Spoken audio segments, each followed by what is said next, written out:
Di lang ikaw. Ang dami nagsasabi na sa lahat daw ng Rosmar product, ito daw yung nagustuhan niya. So finally, may gusto na akong product ni Rosmar. Sa totoo lang guys, kaya natin ginanito yung packaging para wala nang makakapay mameke. So medyo mahirapan sila kasi iba yung supplier natin ng takip, ng nozzle, and ng smooth tube. So kaya ganun. Kaya nga, miski ako, grabe. Pina-aeroplano over $500,000 halos para lang dumating na agad ang packaging natin ngayong second wave. And okay na yung ingredients list, okay na lahat, maayos na lahat. And guys, FDA approved nga pala to ha.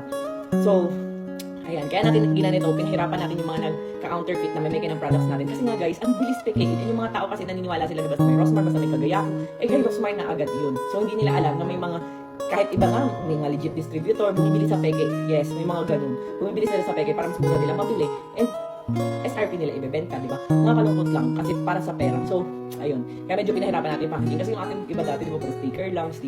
So, ang daming kaya magpagawa nun. Kaya kung gusto nyo, sure na legit na Rosmar product ang mabili nyo, ayan. Pero syempre ito, wala pa namang peke nito, kaya kahit saan kayo bumili. Yung mga sabon, try nyo sa pamulaklaking shop dito sa TikTok. So, yung mga nakabili ng peke noon, mako-compare nyo na ang ganda pala talaga ng sabon ni Rosmar.